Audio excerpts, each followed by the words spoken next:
Amigos, gracias por estar con nosotros de nuevo. Estamos tratando un tema muy interesante con los profesores Malín Pino y Fortunato González, profesores de la Facultad de Ciencias Jurídicas y Política de nuestra universidad, en torno al debate que se ha dado en el país con las dos últimas decisiones del Tribunal Supremo de Justicia, la 155 y la 156, una de las cuales anulaba la inmunidad parlamentaria y la otra permitía que el Ejecutivo generara convenios sin la aprobación de la Asamblea Nacional. Dejamos una pregunta fuera de cámara, la estábamos conversando un poquito sobre los argumentos que esgrime el Tribunal Supremo de Justicia para decir que la Asamblea está en desacato y como está en desacato nosotros vamos a asumir los poderes que la Asamblea tiene. Sí, bueno, yo creo que ese argumento es un argumento insostenible. A ver, Fortunato está hablando de la soberanía popular.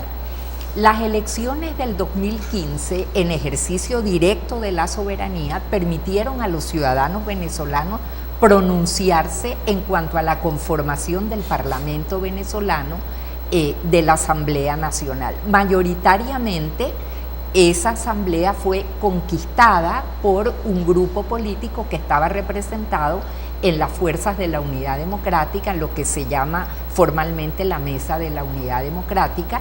Es decir, fue una victoria contundente. Los ciudadanos, en ejercicio directo de su soberanía, eligieron sus diputados. De esos diputados, 3 diputados, que son los diputados de Amazonas, que además es un estado indígena, es la representación indígena del país, a la cual la Constitución le dedica una parte fundamental y es un avance extraordinario en la Constitución del 99. Ahora, ¿qué ocurre? Los diputados, desde el momento que son proclamados por el ente competente, que es el Consejo Nacional Electoral, a través de las diferentes juntas electorales, y así lo establece el artículo 200 de la Constitución Nacional, se ven investidos por esa especie de armadura protectora que se llama la inmunidad parlamentaria. ¿Por qué ellos tienen que ser protegidos por esa armadura? Porque se supone que los poderes son autónomos, es decir, debe haber independencia de poderes.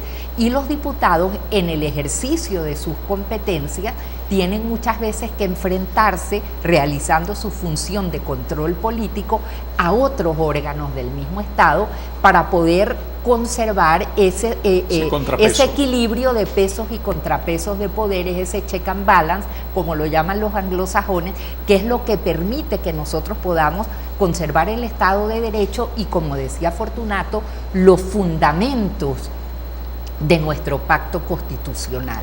Entonces, a partir de ese momento, esos diputados tienen inmunidad parlamentaria. Sin embargo, alegando un proceso de un supuesto fraude en el Estado Amazonas, el Tribunal Supremo de Justicia y otros tribunales que no tenían competencia para eso han intentado despojarlos de esa inmunidad y pedirles que ellos de alguna manera renuncien al fuero que tienen, sean desaforados de esa inmunidad parlamentaria, lo cual ya es un exabrupto, porque a partir del momento en que son proclamados, ellos tienen esa inmunidad. Si algún ilícito se ha cometido, nosotros en Derecho estudiamos y enseñamos a nuestros alumnos que hay una cosa que se llama el debido proceso, el derecho a la defensa, y esos son valores jurídicos, principios jurídicos que no pueden ser arrollados, por arriba de los cuales nosotros no podemos pasar. Si algún actor está interesado en que haya desacato, yo creo que son aquellos que no tienen interés en que haya un poder que ejerza un control político sobre los demás poderes. Y de hecho, nosotros pudiéramos explicarle a la gente, si hubiera interés en cerrar esa controversia, ya se hubiera sentenciado al respecto. Y no hay una sentencia, eso quedó como suspendido en la nada. Sin embargo, desde el punto de vista político, bueno, los diputados conversaron seguramente y decidieron que para no entorpecer la labor del Parlamento, de la Asamblea Nacional, ellos iban a renunciar, ellos se iban a retirar, haciendo de esta manera reducir el número de parlamentarios que conformaban las 2/3 partes tan importantes para tomar ciertas decisiones fundamentales para la República. Sin embargo, lo hicieron, se ponen de lado y la Asamblea de esa manera pensaba que habría un camino para poder respetar la voluntad del pueblo, de esa soberanía popular que se expresó en las urnas y poder tomar una cantidad de decisiones que no requieren de las 2/3 partes, que se pueden tomar incluso por mayoría simple. Sin embargo, se comienza a utilizar la figura del desacato para ir mordiendo pedazo a pedazo las competencias de la Asamblea Nacional hasta que llegamos al momento de la producción de las sentencias 155 y 156 que de forma masiva, contundente y generalizada consuman el golpe de Estado, eliminando las competencias de la Asamblea y usurpándolas por parte del Poder Judicial para, en algunos casos, transmitírselas al representante del Poder Ejecutivo, a quien se le dan poderes en materia penal, económica, administrativa, un exabrupto. Es una locura que no se puede entender. Ahora, es importante decir que pese a que estas sentencias fueron reformadas a través de una aclaratoria, que es la figura que utiliza la Sala Constitucional del Tribunal Supremo, la gente tiene que comprender que desde la perspectiva jurídica las sentencias no pueden ser revisadas, no pueden ser reformadas, no pueden ser modificadas. Ese es un principio que garantiza otro principio jurídico básico, que es el de la seguridad jurídica. Si no, nadie estaría seguro. Se produce una sentencia y mañana el juez la puede cambiar. Ahora, ellos utilizan una figura que es muy discutible, es decir, la de la aclaratoria. Y voy a concluir con esto. La aclaratoria requiere de dos condiciones. Para que se produzca la aclaratoria, no puede ser de oficio, tiene que ser a petición de una de las partes.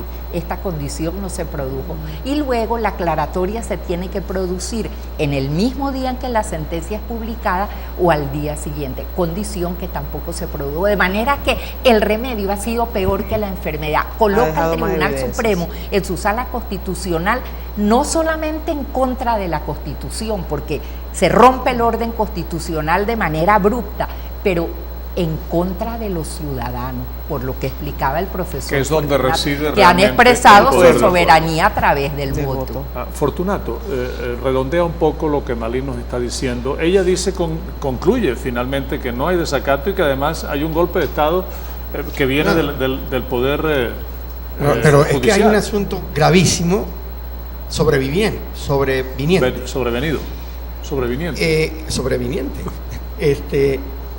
El tribunal dicta sus sentencias. Es como que una persona mate a otra, bueno, ya está muerta. Es decir, no puede desmatarla. Es decir, las consecuencias vienen ahora. Entonces el presidente convoca el Consejo de Estado. El Consejo de Estado es un órgano consultivo de la Presidencia de la República. Está en la Constitución, en el capítulo de la Presidencia de la República, de manera que es un órgano de la Presidencia de la República. Un órgano asesor de la presidencia. Que asesora a la presidencia en materia de políticas. No es para remendarle el capote al Tribunal Supremo, ni para situaciones de emergencia, ni para resolver impases, sino para decidir políticas que le interesan al presidente de la República, ser consultadas con un organismo que tiene representación de la sociedad civil, que por cierto no está conformado, nada de eso. Entonces se produce una intervención directa del presidente de la República en la decisión de la Sala Constitucional, con lo cual ratifica que quien manda, ordena y hace saber, como decían las viejas ordenanzas, es el presidente de la República. Y los magistrados obedecen a un órgano que es consultor de la Presidencia de la República, porque el Consejo de Estado no es del Estado. El Consejo de Estado es del gobierno y de la administración pública. Así lo dice textualmente la Constitución. Entonces, en vez de sacar la pata, como se dice vulgarmente, lo que hacen es meterla más. Entonces, ante la opinión pública mundial, sobre todo ante los políticos, los juristas, los que algo saben de esto, dicen, pero bueno, en Venezuela, ¿qué pasó? Es decir, ¿qué hicieron con el derecho? ¿Dónde se formaron esos magistrados? ¿En qué universidades? Es decir, ¿cómo van a hacer una cosa tan loca, ¿no? tan fuera de la lógica común, incluso ni siquiera de la lógica jurídica? Pero eso es lo que hemos vivido. Entonces, pretende el presidente de la República que es un simple impasse, porque la fiscal, que es el otro poder, que es poder ciudadano, dice que hay una violación de la Constitución, del orden constitucional, que hay un rompimiento del orden constitucional, con lo cual la fiscal, por ser la titular del Ministerio Público, tiene que actuar en un doble sentido. Tiene que abrir el procedimiento de destitución de los magistrados, que se abre ante la Asamblea Nacional, y nombrar un fiscal especial para investigar, ejercer la acción penal, porque aquí hay una violación del orden constitucional, como ella misma lo dijo. No es que lo dijo el defensor del pueblo, o lo dijo un funcionario cualquiera, o un ciudadano cualquiera.